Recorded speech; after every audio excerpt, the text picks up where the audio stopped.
Okay, hi everyone. We're back with the next month of New Hampshire's GEG YouTube Live Hangout on Air.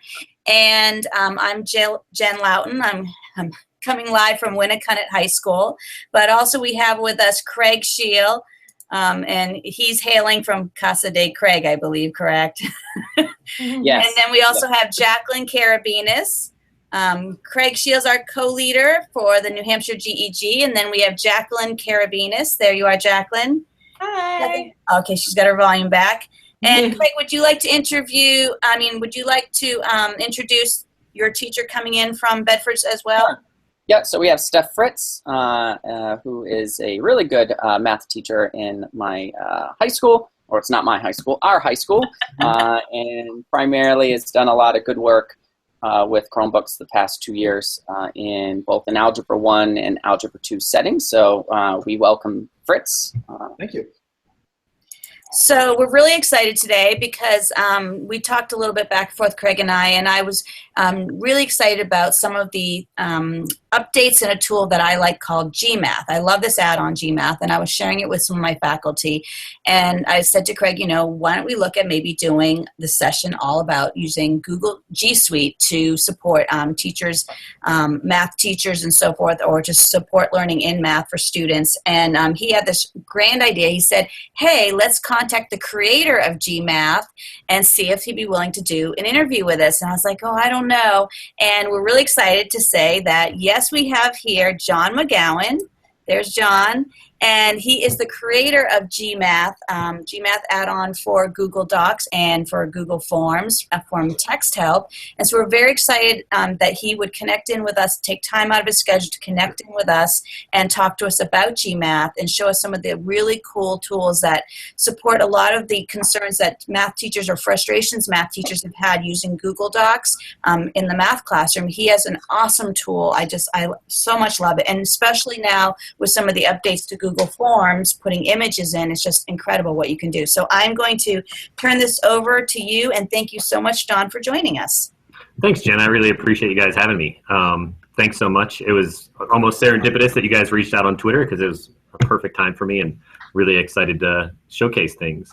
So just a quick little bit about me. Now I work for Text Help. But really, I'm still a teacher at heart, and so I don't want the viewers out there to think I'm lying. I currently am not teaching this school year, but I still am a teacher. I feel like, so when I talk about what I use with my students, it's what I've used in the past with my students or what I would use. So I'm not lying and saying that I don't have students, but I always feel a little bit conflicted because it's a little bit of an ethical thing there. So yeah, so I'm really excited. GMath came about a little bit about 3 years ago. I've been teaching in one-to-one for a while, and I had students who got these. I was really lucky. My students got these shiny MacBook Pros, which was way overkill, but they'd walk into class on the first day of class, they open it up and they're like ready to type, and I was, writing some notes, and about 30 seconds in, I think I wrote a pi down, and kids were furiously trying to figure out how to type pi, and it's just really frustrating for them to see that they can't really type math. So math still isn't really moved to the digital age. And so that's kind of my personal passion, is to allow the power of collaboration and the digital aspect to be used in the math classroom. So that's kind of the biggest thing that I want to, and my passion is to use technology to kind of level the playing field, create accessibility for everybody, because really math is an accessibility issue because of the vertical spacing. It's difficult to type. So really that's, what I want to do, and it meshed up really nicely with what Text Help does, because I feel like they're kind of the accessibility leaders. So it worked out really well, and now I get to work on this product full time. So that's really awesome, because previously I pretty much had 2 full-time jobs trying to teach all day, and I wake up at like 4, code for about 3 hours, and then go teach all day, and then come back and then code for about 4 hours, and still try to have a 3-year-old, so try to still be with my family as well. So it's tough, but it was still so much passion in it involved. So I really love that part. It's also super helpful because my wife is a high school math teacher as well. So she's like the best feedback for me. She is an amazing teacher by far. Like, she's the best teacher I've ever worked with. And I'm not just saying that because she's my wife, but I've learned so much sitting in her classes. But she'll say, wouldn't use that feature. Like, that would break. It's not reliable enough for me. So she's like my standard of getting it up to that. If she would use it, then I feel like most people would use it. But for her, if she tries something and it fails once in the classroom, it's dead to her and she'll never try it again. So I do understand that piece too as a teacher, that like if it doesn't work, you're not going to go back to it. You don't have enough time to do that. So that's kind of at heart what I have with GMath.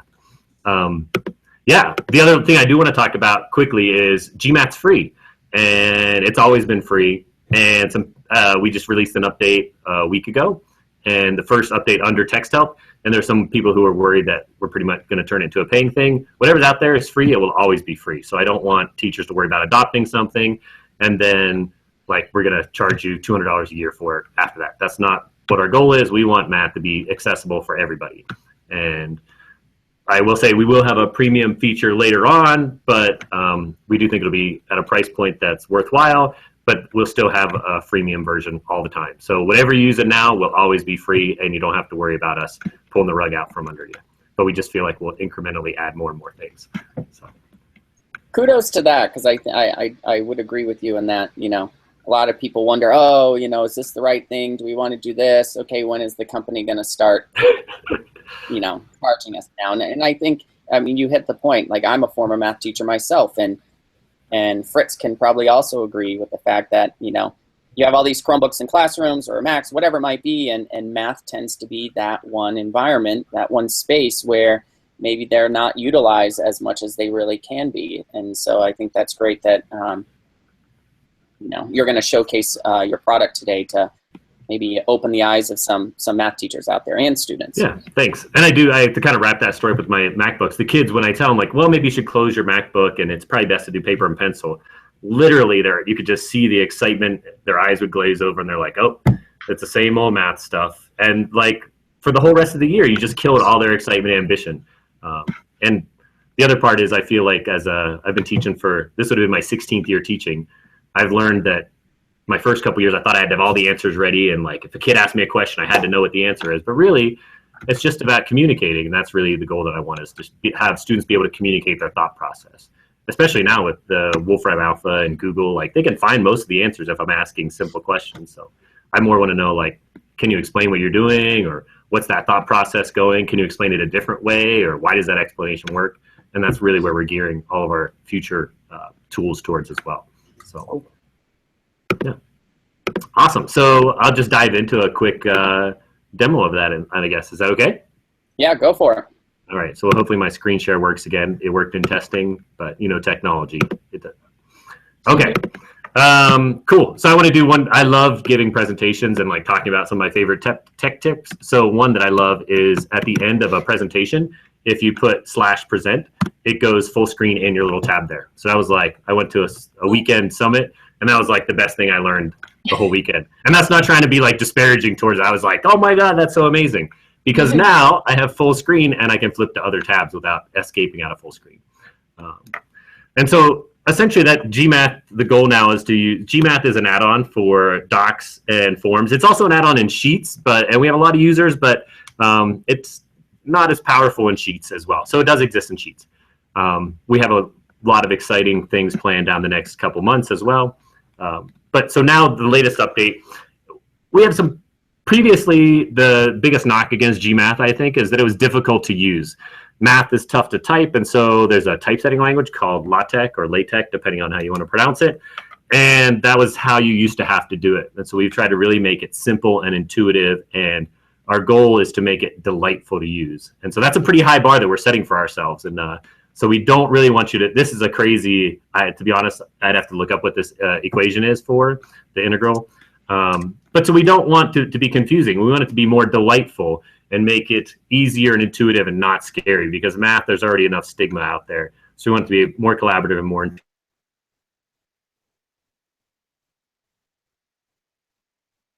in Google Docs, and then also respond to quizzes and assessments and Google Forms as well, in a variety of manners. And so now, what can it do? Well, so now it's always been able to do speech input, but we really improved that part. But the biggest thing is text-to-speech with read and write. So screen readers work really well to help out with students who have some visibility issues. But also what I found, I was teaching abroad for a while, students as a second language generally love math because the math looks the same. They don't have to worry about the word problems. But then if you say something like, 2x cubed, the x cubed part, when you just verbally say it, it can be difficult. And so that I'm excited about the text-to-speech where they can write 2x cubed and it'll read aloud, or the other way around. You can just say 2x cubed and then they can see what that means. So it's really good for English language learners or English as a second language or whatever acronym you use for them. The simple expression entry we've made much better. We try to make that the focal point. I don't really ever want people to have to use advanced. Currently, they do have to still use the advanced part because the simple can't take everything. But I would say if I'm teaching any typical high school load, I can use the simple part. I don't know, I'll make up a percentage, 75% of the time. Simple does not handle matrices, but pretty much it handles lots of other things as well. So we also improved the handwriting entry. It does graphs and statistical displays. That's something that we didn't really work on. So it's still what the old thing says. There's lots of other great tools out there. I love Desmos as well. Desmos is an amazing graphing tool.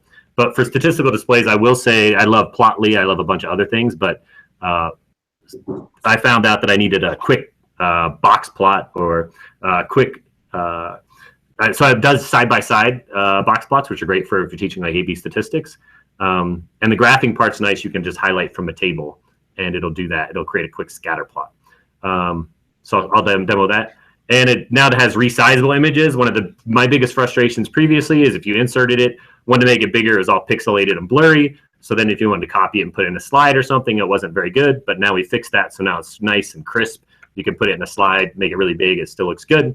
And so that makes it easier for us to do math and slides. And this week, Google released their Slides API. We don't have GMath for slides yet, but it's on our roadmap, and that's a priority for us to get in there in the short term. But I will show you some kind of like GMath hacks and how you can do that. But I also don't want to step on some of the other educators' toes here that are following up on me. Quick question, John, just to clarify. Yeah. So the GMath solution, that is primarily for Chrome, correct? You don't have anything in the works for apps for tablets like Android or iPad. It's mostly Chrome. Currently, it works best in Chrome. It'll work in any browser for the most part. Sometimes we have some bugs with Safari or some other things where it doesn't want to populate the images very well, or the sidebar is a little bit distorted sometimes. But it should work in any browser. And so that's our current goal. And then by, I don't want to throw a date out there, but I'll say spring break time, we should have a solution for if you have other devices. So we're holding you to that because you just said that. I know. I should have. Deadline for you? No, just kidding. Yeah, my CTO will be upset about that. I threw a deadline out. He always tries to say like the 32nd of Chilembre is whenever anything is going to be. So I should have said that, but so that way you couldn't hold it to me.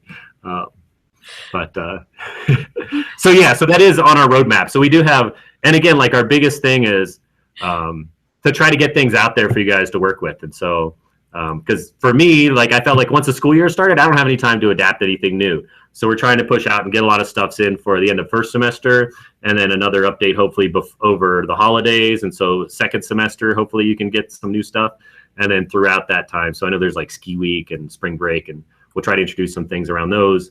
And by the end of this school year, we should have like pretty much a really great, not that it's not great now, but like what our future roadmap is. We're have a timeline for those. So we really are focused. John, do you mind showing like just a quick example of how your tool works? Sure, yeah.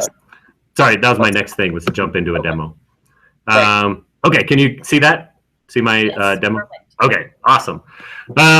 So for a typical workflow, I think I love my students to work collaboratively in Google Docs. It's nice. I can push out a doc. If I'm using Classroom, I can share something. I can create a template. But I also want them to be creators of content, not just consumers of whatever I make, because inevitably, a lot of times math turns into a spectator sport. And I don't want them to just watch what I'm doing. I want them to do. So the add-on, GMath add-on I like add-ons a lot because they follow with me whenever doc I have. And so mine is already installed, but if you didn't have it, you might also have it if you haven't installed it, because you can push it out domain wide. So your domain administrator might have pushed it out to you. So you'd be like, wait a minute, I didn't install this thing. Your domain administrator could have. But if not, you can just click on Get Add-ons, and it's usually up in one of the first ones, so you can see it there, or you can just do a quick search for it, and it'll pop up. And then it would have the little free thing, but I already have it, so it says Manage. So if you don't like it, you can delete it off there as well by hitting Manage. But just click on the free button and it'll add it in there. There's also a fun little tutorial that we put in when you see it the first time. And we do want you to we want to gain feedback from teachers. We want to know like what use cases do you have, what information would you like, and so we give you a chance to register as a teacher. And if you don't want to give any of that information, my marketing team hopefully isn't watching, just register as a student. We don't collect any student data at all. So if you tell me you're a student, we don't do anything. We won't ever send you an email. We won't do anything about that.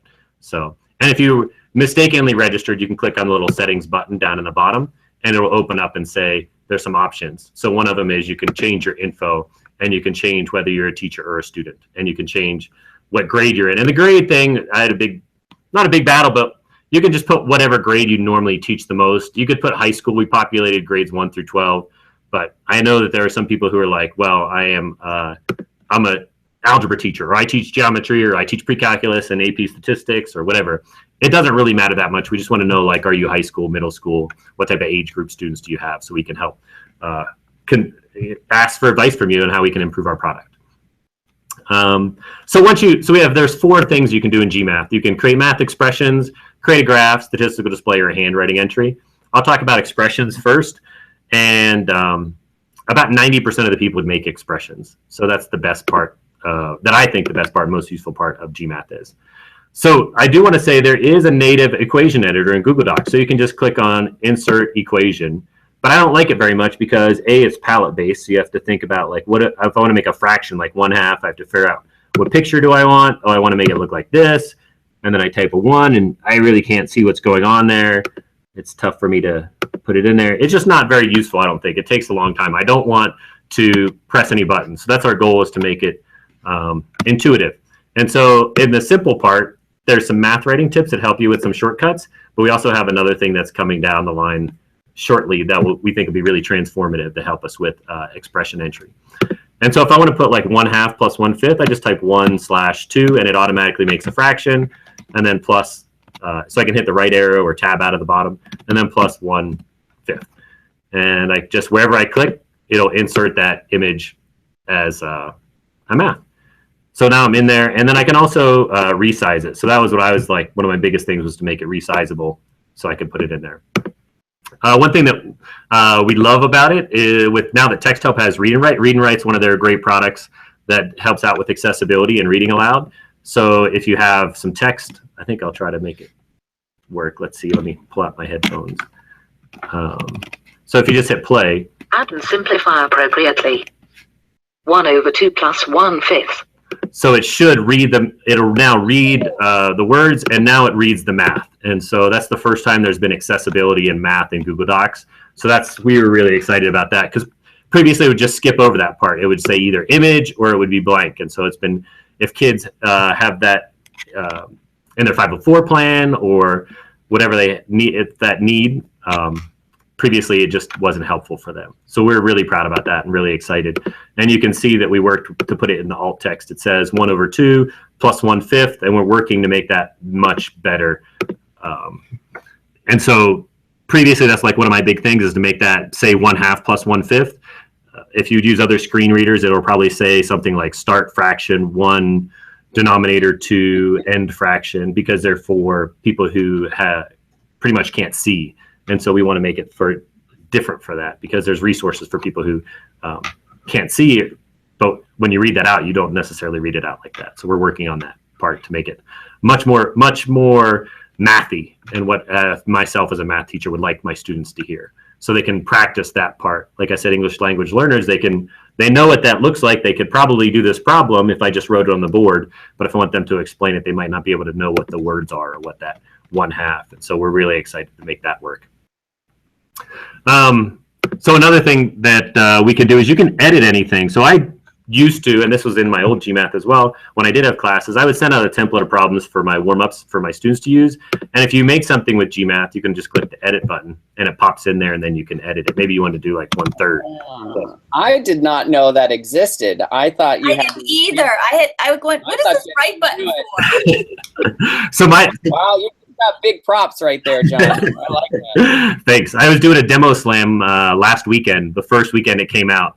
And there's a math teacher in the audience, and I did 1 divided by 3, and she just shouted out "slam" because she was so excited by like the intuitive entry. So also it will replace, so I could just click insert, and since I've already like highlighted this 1/2 plus 1/5, it'll replace that part.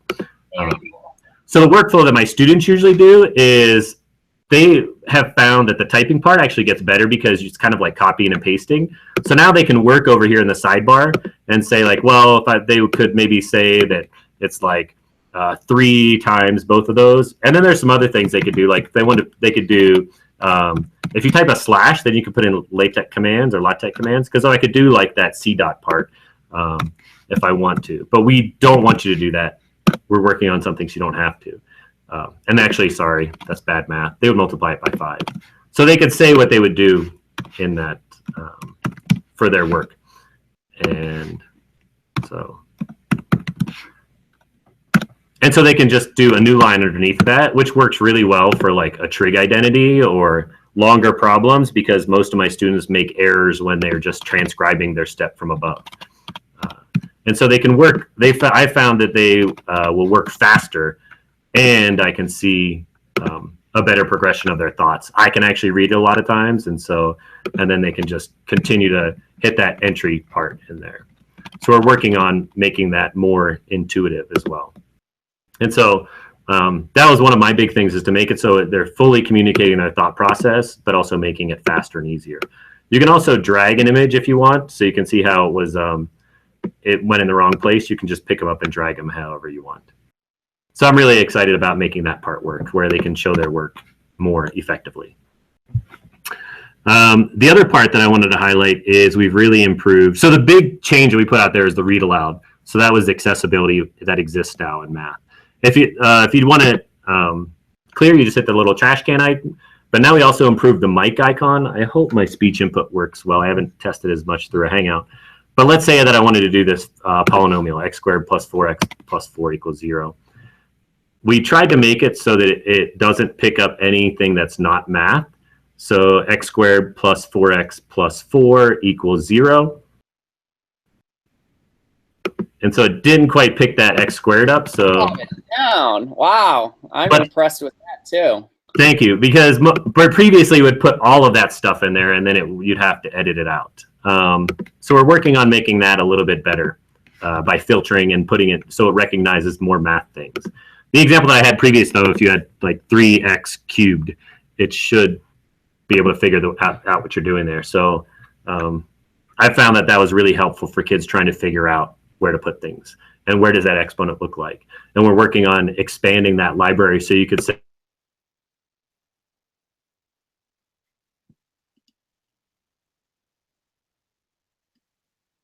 two to the power of 4.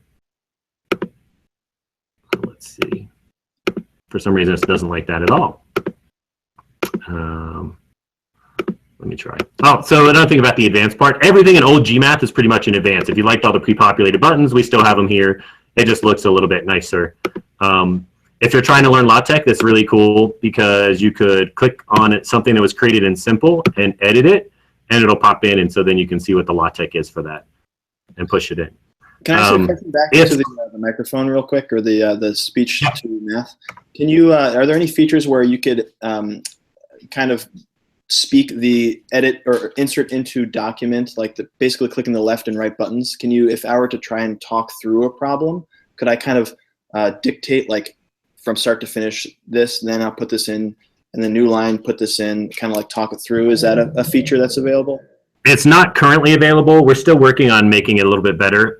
In the future, it will be. For instance, like we put in some other things that if we would say something like quadratic formula,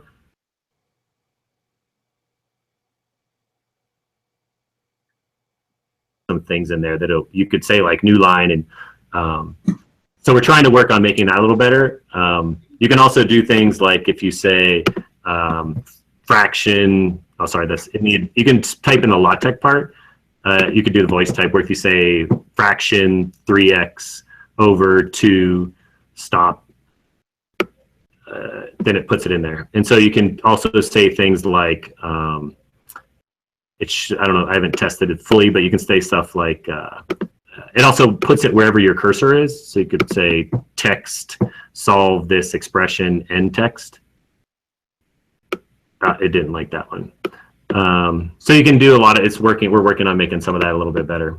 But it should input, some of those better. So no, it doesn't do that currently, but we're working on doing that. That's one of my wife's things, is that she wants to make it easier to make questions up. Yeah, so you just have to build it for like it is. So the other part is if I wanted to put, you can talk on top of that. So if I have that 3x plus 13 in there, I can say minus 2x cubed. And it should add it at the end or wherever your cursor is. So if I wanted to put squared, it should put it in there. So wherever you highlight your cursor. So that would be, we're excited about how to make that much better. But you might notice like sometimes it puts in that capital X. So we're working on making it a little better. That's really great. I like that a lot. That's awesome. Cool. You already have a good product right now. Yeah. Again, I say this from time to time. I've been out of teaching math for now, I don't know, 5 years or 6 years, and this is making me wish I was back in the math classroom. Just little things like this. It's yeah, unbelievable. Thanks. I really appreciate that. I also have never taught science, so my science is lacking, but we're trying to make it helpful for science teachers as well. I always say science is an application of math. They say math is a tool for science. We agree to disagree, but we're trying to work on making things better for that as well. Excuse me. Yeah, I love the other parts of this too, where you can do the graphing and then you can draw and write out the problem. I actually really used this with my son the other night. He had to graph some points, and I said, hey, I have a tool for you. And I pulled it out, and then I showed him how you could draw out the problem. So that I was just, when I saw that piece, that's awesome. Awesome. Thanks. So that'll lead me into my handwriting thing. So a lot of people still use the advanced part, but that's just pretty much old GMath. I think you should always use the simple, and I think students should. There's some tips that go along the bottom, like if you want to do a fraction, if you highlight things, you can put them and hit the slash key. It puts them all in the numerator. So that's pretty fun. But so our goal is you'll always be working in the simple part, and that it'll feel intuitive. You won't have to go click on any palette buttons. You should be able to like just be typing, and it should do what you want it to do without having to learn a bunch of new code or new LaTeX commands. So we're working on that. I'm really excited about something, but we have to hold off in the next month it'll be out. I think it's transformative, but we'll see. Cool. But you'll let us know when that thing comes out, right? Of course. Yeah. And then you guys can see it, and we'll do a quick another GEG as well. GEG. I did want to talk about the handwriting entry, because for me, I think I have a touchscreen Chromebook right now, which is amazing. I love it. But I also have the Asus Flip, which is like $230, which is expensive, but I think touchscreen Chromebooks are coming. And so I have fun. So we made the handwriting entry a little better, where you can click and have a different color palette. And let's say you have some of those like 8x to the 12th over 12x to the 8th. And I want my students to be able to like communicate their thought process like it was kind of digital. And so they can divide both by 4 or whatever and have 2/3. And so we're working on making that so it'll look similar. So there's like an undo button as well, and there's a redo button, and you can also now change your pixel size if you want. And so that's our handwriting piece that we're working on, and we have some really cool things coming up with how to enhance this part. So I'm really excited about what we have. That'll be, I'm thinking around the beginning of second semester, we'll have this thing be really improved and much more useful and user-friendly. And we even have some ideas about, if you don't have a touchscreen, how we can make it better as well. So I'm thinking this just keeps popping into my head, just the undo and redo with the handwritten part. Mm-hmm. The stress that can take off some students, because their handwriting, when you handwrite and, either you're trying to erase or you start over again, just being able to click undo on your own handwriting, I think is huge for some kids. Right. Yeah. Not flipping through the paper with your eraser. And my handwriting is horrible as well. That's why I can do numbers pretty well, but I agree wholeheartedly. We're also, if you use previous GMath, we used to recognize math. And so it would like type that as 8x to the 12th over 12x to the 8th. We pulled that out for now, making it a little better. And so we're going to be re-releasing the handwriting recognition piece in the near future. When I say near future, for me, my timeline is the end of like this semester. So it could be sooner, it could be later, but that's about that time. So you'll be able to scribe that in there, and then it turn into the type that's editable and also be able to be read aloud. So we're really excited about that piece. Yeah, that actually, I had a teacher ask me about that today, if that was something you had in there, and I said, I don't know, actually. So that's awesome. Yeah, so it was in there with the update. It didn't make it in the update, but we're working on it. It just wasn't ready for the update, and we wanted to get the update out there. So let's see. So I normally do it in Docs. I have students work collaborative in Docs, but I've been loving slides for about the past year because it's more rich. And so I've been working on slides, but it's difficult to make a nice, there's nothing I can do in math. I have to like paste a picture in there. So in slides, I have the same thing. Now you can actually just like copy and paste an image from GMath that is made in Docs, and then you can put it into slides, and it'll even scale really nicely. We could have made the resolution better, but it was not so good when it was smaller, so it was a balance. But we feel like it gets pretty big, even for complicated math that's out there. So we do think that's pretty good. Oh, sorry, I want to go back and show one last thing, that sometimes if there's something that if I create, maybe I love LaTeX and I use the advanced command, there's some things like a matrix that simple can't do. So if I made something up for my students and I wanted them to use it, they might, I want them to always work in the simple unless they like the advanced. So if they're in simple and they click the edit piece, if it can't be done in simple, it'll automatically shift them over to the advanced. Oh, okay. So it's a little thing that says, there might be like, hey, what happened? Why isn't it in the simple? They're just some math structures we can't do in simple yet. So, so we try to build those in here in the advanced parts. So, oh, sorry, I have one last thing I want to show that I'm really excited about because I taught geometry for a while, and so I know geometry teachers are super gung-ho. There are some, like, if I hit slash and put like angle, type the word angle and hit tab, it makes the angle sign. Oh, cool. So I could say like angle ABC and then type CONG and it makes the congruent sign. And so we're going to make something, like I keep saying, it should be easier to do later on, but for right now we have a lot of these different geometry symbols that are kind of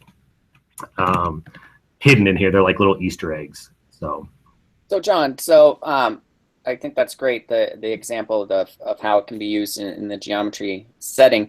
Do you have a shortcut or like slash what was it, ANG? Like how would teachers know how would they know what to type in if they wanted to be able to do that themselves? Sure. Down in this little math writing tips box, we have some animated GIFs of like what you need to type. So for instance, even like the multiplication symbol is just slash times. And the old school division symbol. So we try to populate like the top 10 you might want to do. And they're down here. Can you guys see my screen still? Yes. Yes. Yeah. So like slash SQRT will make a square root. So we try to do like the top 10 things and put them down here. We're making like a better list. But at the same time, we don't want you to have to use those. So like the CONG, you can see me type that slash angle in there. So yeah, we're trying to make a more comprehensive list, but at the same time, the next part that we release, hopefully you won't have to use like slash CONG. We have something that should be a little more intuitive. So I don't want your teachers to have to learn all those, but they can probably figure out, like if they want to do like parallel, you could try typing slash parallel and see if it works. So, or slash div, excuse me. So really slash and then a lot of different things works, but we don't really want you to have to do that. So, so we have some support articles that if you click on add-ons and then help, and then you can learn more, and it should take us to the support page where you can find out like, how can I do that, or some useful videos. And so that's another huge part, that one of the things that I wasn't able to do with all my time was to create nice support articles, or if you email for support help, we get back to you within 24 hours. So that is the nice part about all this. You know, when we do the freemium model, we can have that extra support. So, so slides is a huge way that I have my students collaborate as well. They can drop things in there, and makes it easier. But let's talk a little bit about forms. So my other fun little thing is if you do forms.google.com/create, or even docs.google.com/create, it automatically creates a new one in your URL, so you don't have to go to your drive and do the little new part. So that's probably favorite shortcuts is if I do docs, it knows that I want to create, or even sheets if I want to create it. So that's another fun Omnibox URL thing. So forms is slightly different. It's harder to find where they are. This little jigsaw piece is the add-ons you have. But if you want to install them, you got to hit the little 3-dot more button and then find add-ons down here, and then go to the add-on store and try to find GMath as well. And so it's the same thing. Once you search for it, you can find it and add it. And it's pretty much the same, except they are, so you can create an expression, graph, statistical display, handwriting. There's another one I'll hit really quickly, but it's not awesome. It's good, but I don't love how awesome. I wish it was much more awesome. The deploy GMath for responses to this form. But most of the time what I do is I just want to have like a quick warm-up of like 3 questions. You know, did you understand this or did you not? And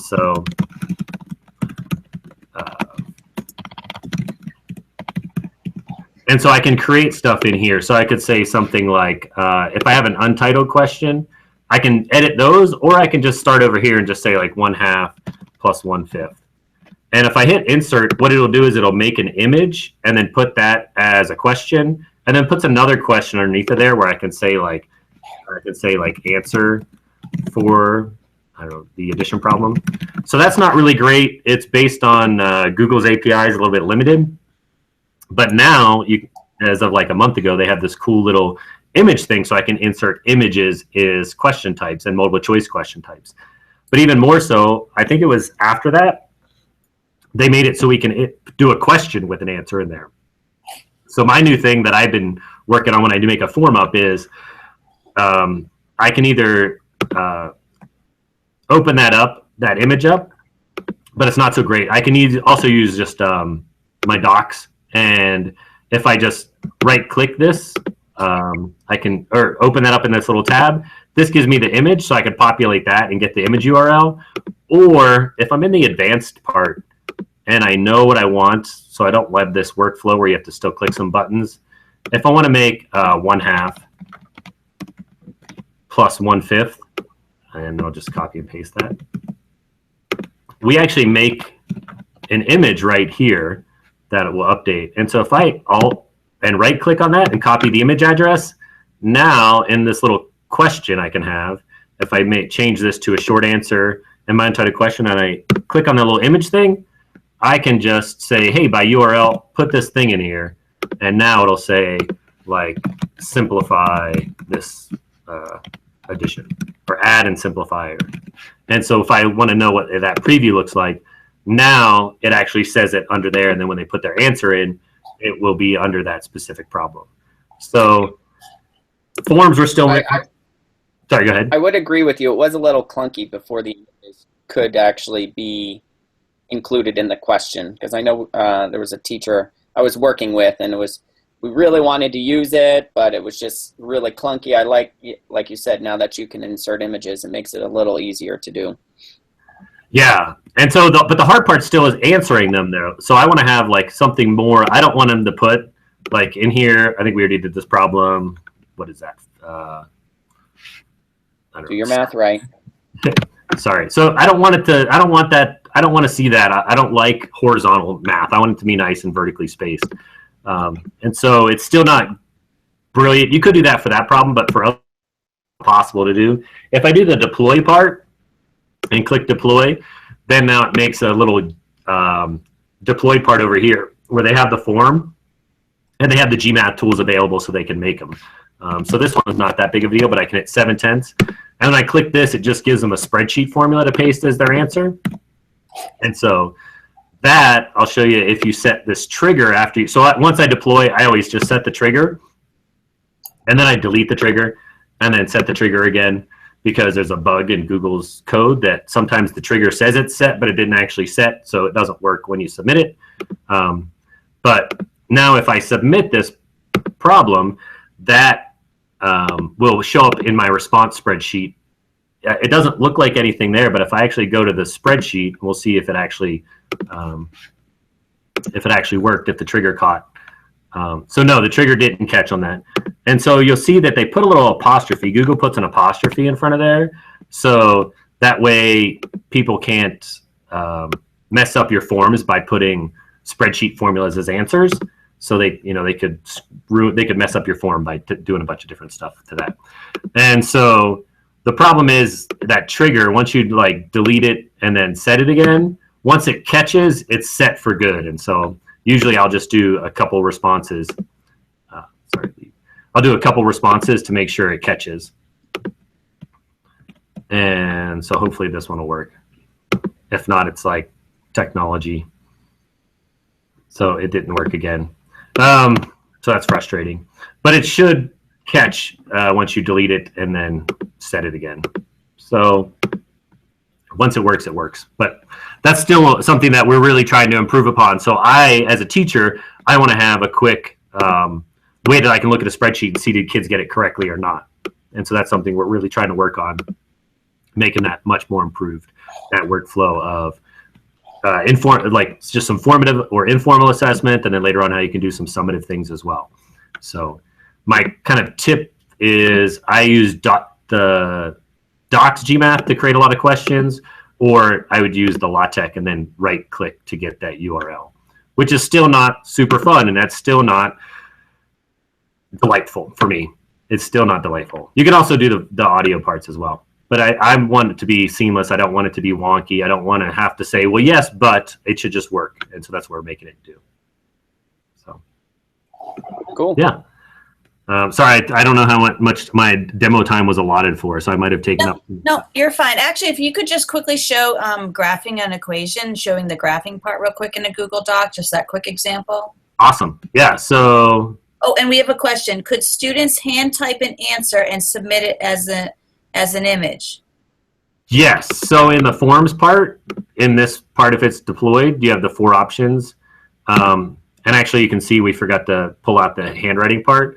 If they had something like 8x over 12, 4x cubed. If I it thought I put sigma, and so if they wanted to handwrite that part, I can put in just this little scribble handwrite, and then if I pasted that in there, it'll be so I can see the progress of work. So that should paste as an image into this spreadsheet, but it worked. So the trigger worked that time, and so it puts it in their handwriting part. So now for every other future form response, it'll automatically delete that apostrophe and show the image there. So that's usually how I would have my students do it. If I say like solve this problem and show your work, they'll usually do a handwriting piece and do like one step at a time. So yeah, so that's kind of what we're hoping to make it work. So yeah. The one piece I was hoping that you could show, because I just was trying to figure out how to explain it, is when you're graphing an equation using tables, the points from a table, that is a feature that I was trying to figure out how to show. Sure. So that came about. I taught some 7th graders, and they were doing Barbie doll bungee jump, and it was hard to just get like a set of points and create a scatter plot. And so, which is an awesome activity, by the way, Barbie doll bungee jump. We did have G.I. Joe or some other figurines came in as well for some girls or boys who, boycotted Barbie dolls, which is fine. But if you just highlight a table and then you go to GMath, create a graph, it'll be able to, and I want to clear, you can have it with those in the background, but if I scroll to the bottom, you can see that this is where I can put points in. And if I just click the get points from table, it'll figure out that I have like 2 column points, and I don't want the XY one in there, but it won't break it. And so then if I preview, it'll have my scales here and then show just a quick scatter plot of those that data that is in the table. And then I can just insert that as well. And it'll put it right underneath the table. And I can change these axes however I want. And then the fun part is it knows a little bit of math. So I can put like -2 and then type pi to 2 pi. And I want to count by like pi over 4. And then maybe I go from like -2 to 2. And so if I want to do that, that might be a nice scale if I wanted to do some like sine of x. And so I can preview some functions in there as well. So it'll do a good scale in there, and it knows that when I say pi, it knows how to count by pi's over 4 or something like that as well. And so that's been one of the things that I'm pretty excited about, besides the get points from table, is to be able to plot multiple functions at once. Yeah. Awesome. Thank you. That's very cool. That's well beyond my explanations. It'll also do the same thing, and if you do the statistical display, like say this was just one variable data, like if I wanted to plot these, I can click get data from table. And so then it could create like a box and whisker plot, and it'll show outliers if the outliers exist. Like maybe, I don't know, I had a fat finger error. It should show that as an outlier up there in my box and whisker plot. But I also can separate them by, I can separate them by those braces. And if I put them all in one big braces, so this is like a ninja tip that's really not shown anywhere. If I do that, it'll be able to do side-by-side box plots. And so that's pretty fun to show, like if you have, like in AP statistics, we did that all the time, but even if you wanted to compare two different types of things, it'll be able to do that.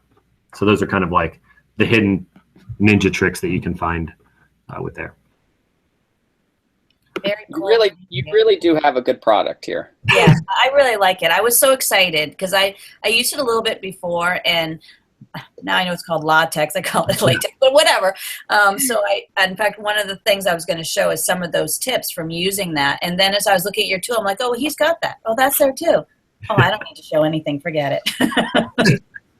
So yeah. I was really excited because, and I love how now, because I remember the old version, the drawing was kind of in the side in a box, and the new one, it pops open almost like Google Draw. Right. So I really like that. Okay, so because we're getting near time, I'll jump in. So thank you so much. That was awesome. I was so excited because my explanation just, it was not that good. So I was so excited. John, do you have any sort of a mailing list or something when you, sorry to jump in, but like when new features come out, like a lot of the features that you just debuted or showcased, I didn't know that they were available because I had seen GMath a little while ago and used a little bit. I mean, is there any sort of, do you have like an email list, or do you just tweet out when you make updates, or what's the best way that I know that I'm not missing a new feature? Yeah, I would say the best way is to just register as a teacher and give us your email address. And on it, like we are huge on data privacy, especially. Like we won't sell you. We might email you some things like, hey, here's this new update, or try to solicit feedback, but we don't sell it to third parties or anything like that. So you can even like, we might send you too many emails about like updates, or maybe we'll send you a read thing. But at the same time, that's probably the best way to get communication pieces. We're trying to like make it better overall. Yeah, great. Thank you. Yeah, and you can always just tweet at me, or if you do that, if you want to like. So that's probably the best way. We're also going to put in a little support button where if you want to leave feedback. But if you even just do the add-on and the help part, and then if you report an issue, it goes to this part. And we should change where that goes. And so you can report an issue, and it'll go right to us, and we'll get back to you. So not to change that link, obviously, which you go to a little Google form that you fill out. But we'll also have a little feedback button. So. So I'd say put in your information as a teacher, and we'll keep you updated, and we'll ask you a bunch of times, like, what should we do? What features do you like? What do you not like? What do you want to see? What would you like to see better? So, awesome. Because the big feedback was, even for me, like LaTeX. I don't want to have to learn LaTeX. I don't want my students to have to learn it. I want it to be intuitive and delightful. And that's literally every day when I meet with my team. I say I want it to be intuitive and delightful, and math teachers deserve better. Like, we shouldn't have to settle for, well, we can just type it out with a bunch of parentheses and one horizontal line. Or definitely closing the gap between computers and handwriting. I mean, it's like, it's incredible. It's making handwriting like even less necessary. It's awesome. Which is scary at the same time. Okay. Bad handwriting people, it's quite nice. Yeah, the recognition is crazy because my handwriting is horrible. So yeah, so it's good. Okay, thank you so much. That was so awesome. Stephen, did you get all your questions in? I don't want to, because I'm not as exciting, so I don't want to jump in other questions. Sorry, you're talking to me, Stefan? Yeah. Oh, that's okay.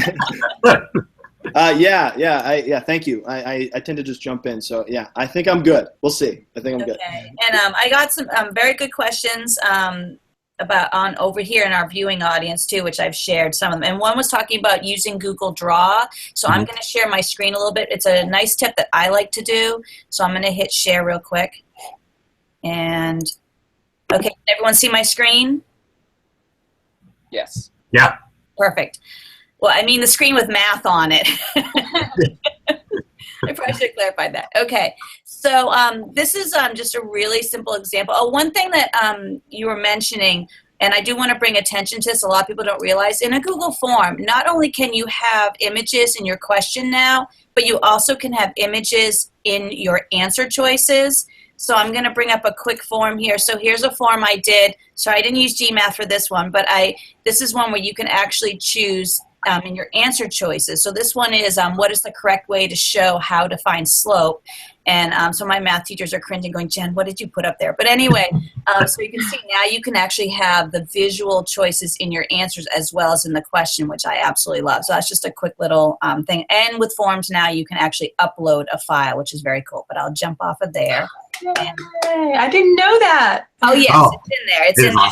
Very awesome. You can upload files now, and it'll create a folder that you have access to, the students don't, or whomever you have, and it submits right to that folder. Very cool. Okay, so this is a really, really quick one. I mean, one thing that, like he was mentioning before, you used to go in a Google Doc, you'd go to insert an equation, and this is all great. They have this here and so forth. But most of the time, it wasn't what you wanted. So instead, a lot of people would click in new equation. I'm going to try to do it up here. There we go. Would click in new equation, and then they would do just like you saw the backslash there. I can't speak anymore. And like FRAC for fraction, hit space, and then you could do 1 down arrow 2. But it wasn't intuitive. Like as you saw right there, I clicked the down arrow instead of the right arrow, and I lost. So it was really kind of irritating. But those are little things that you can do. Okay, great. But here's a really cool tip. And you can use this together with GMath, and this is why I was so excited. So you get your fraction in here, and whether you use, right here, I did use GMath to get this one. This one, I just hand wrote it out. So however you get your math fractions in here, there's an additional cool thing. So say you want the students to plot on the coordinate plane. Well, I have 2 coordinate planes here, but they're different. And you'll notice why they're different when I click on them. Notice this one does not have the feature to edit, and here's why. This is just a picture that I came up here on Google search, and I went to Google Images, and I searched for coordinate grid image. And one little tip, and I forgot to mention this, whenever you go to do any searches on Google, especially for images, come here to Search Tools, because you get additional features. Like, for instance, a really big tip when you're using any of these tools on documents is click here where it says any color and switch it to transparent. You'll know it's transparent because when you bring it up, let me see if I can bring up one here. We'll grab this one. When it's transparent, it'll have this little grid design in the back. And that's really cool because then you don't have like white or pink or something like that came from wherever the picture was created overlapping what you're trying to do. So always try to grab the transparent, but also just so you know, you can come here to usage rights because I've always, Jen, we have to watch what we're using for images and so forth. So you can come here to usage rights and label for use with modification. And then you can grab that image. It's both transparent and for reuse with modification. And then what I did is I just grabbed it and I brought it right up into my document right here. But instead of copying it here like I did, well, now the student really can't do anything with it. Instead, this is what I suggest when you're doing it. Instead of copying it here, I'm going to just delete this one. Copy it and then insert to Google Draw. So open up Drawing and right-click and paste into here. Oops, not like that though, sorry. Let me undo Command-C. Because what you'll have instead is if you use a Google Drawing instead, like this one, then you can put directions saying double-click on the coordinate plane to open Google Draw window and draw out your graph. So if you notice this one right here, the moment you double-click it, it opens it, it opens it so they can now interact, but also it opens it nice and big. Notice how I had it tiny, and I was trying to, that was one thing a lot of teachers would say, Jen, I have to make them so huge, I can only get one thing in on every page. Well, this way you can have it nice and small in the Google Doc, but in the Google Drawing window that opens up, it's nice and big so they can see it.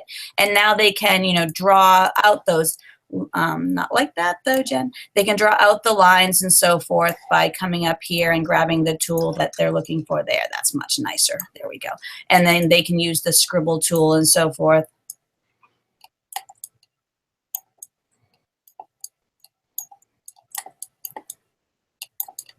To write out a nice little message for their teacher.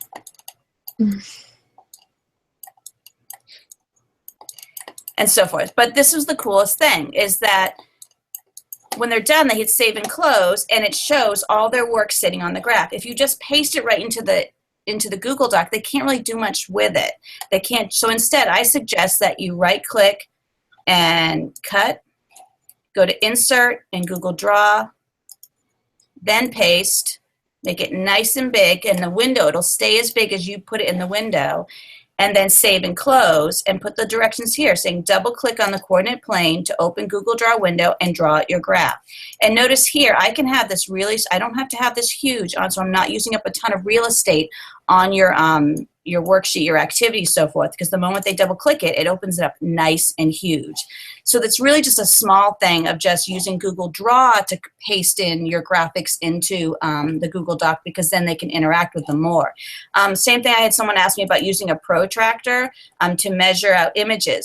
So all I did was I came over here to Google Images, same thing. I used a transparent up in the search tool, transparent, and I pulled this in, and if you double click it, now you have a movable protractor that you can spin around and you can bring out to measure the angles and so forth, and you move around and put however they want, measure out the angles, put how much, and then save and close, and it'll show their work when they're done right there back in the Google Docs. So just a small, easy tip. If you copy and paste in a Google Draw and put the directions in for them to double click, now they can interact with that drawing, and see right here, I grabbed one in from GMath to use. So that's one little tip. And the other little tip I wanted to show you was whenever you go to share something, like right here, I have this document, and instead of edit, and this is just a little one, if you put the word copy and then go somewhere like, goo.gl. For those of you who know this, I know, but the day that someone showed me this, I went, oh my gosh, and shorten it. The very cool thing with this shortened link is, so right here I have this shortened link, and when I click it, they will be forced into making their own copy. So if you ever wondered how people have set it so that when they share a document, it forces someone to make a copy, all you ever have to do is come up here to the top, change out where it says, and usually it'll say sharing. Make sure that you have at least set the sharing rights so that anyone can view before you change this to say copy. Shorten the link, and then the moment they click on it, it's a copyable document. And that's it for my tips. I'm going to stop right there, and I'm going to stop sharing out the screen because it's time for me to let Craig. And Craig, I put 5 extra minutes on for you today, so we'll be right on time. I did not forget. It's all good. And real quickly, I think I know Steph is smiling in the background on your getting images of graphs and all of that. You should really check out Fritz's website that he's created. It's called graphmymath.com. Awesome. And basically, you actually tell it the coordinate you want. You tell it how big, how small, whether you want the label, the axes labeled, all of that, and you download your own image and you have it. So then you don't have to worry about the free to use and all of that. So definitely check out graphmymath.com. Put it on the public resource document, Craig. Most certainly, I will. I'll add it there. And you check out his hard work that he's done. Kind of like John, working outside teacher hours, and Fritz has come up with a really cool website. So highly, highly recommended. But we have, I think, 2 more minutes. So I just want to highlight the fact that next month, we already know what our topic is going to be. December 21st at 4 p.m., we're going to talk about gamification and how different teachers are using, how they're gamifying their classrooms. And we have a special guest who's joining us from, I believe, Georgia. So that'll be exciting. We also have our Crystal McAuliffe Tech Conference for the state of New Hampshire, which is happening 2 weeks from Monday. Right? Yeah, I think it was. Yeah, 2 weeks from. It's November 28th to December 1st, and the student help desk will be there. Mm-hmm. Oh, good. So definitely check it out if you haven't already. Crystal McAuliffe Tech Conference, and you'll just do a Google search and you'll find it. And then I think there was just those 2 things. So we know December 21st is kind of close to a holiday that a lot of people like, but we hope everyone will still join us. And we hope everyone has had a great time. I think it's been great that we actually highlighted a subject that kind of doesn't get spoken with about. So again, we thank John for joining us. taking your time out of your busy schedule. And you really do have an awesome product. And I know I said this already, but as a former math teacher, you're doing some really great work. So that big kudos to you. Thanks. I appreciate you guys having me. It was awesome. I really appreciate it. And Steph, your website is awesome. That Graph My Math I just went to, it's super cool. Thank you. I got so excited I mashed all the buttons at the top. It worked out well because there was a little like salute part, so it was like even better. Yeah. Awesome. He'll be making lots of updates this weekend. Oh yeah, right. All right. Thank you, everyone. Thank you. All right. Yeah, thanks. Bye-bye.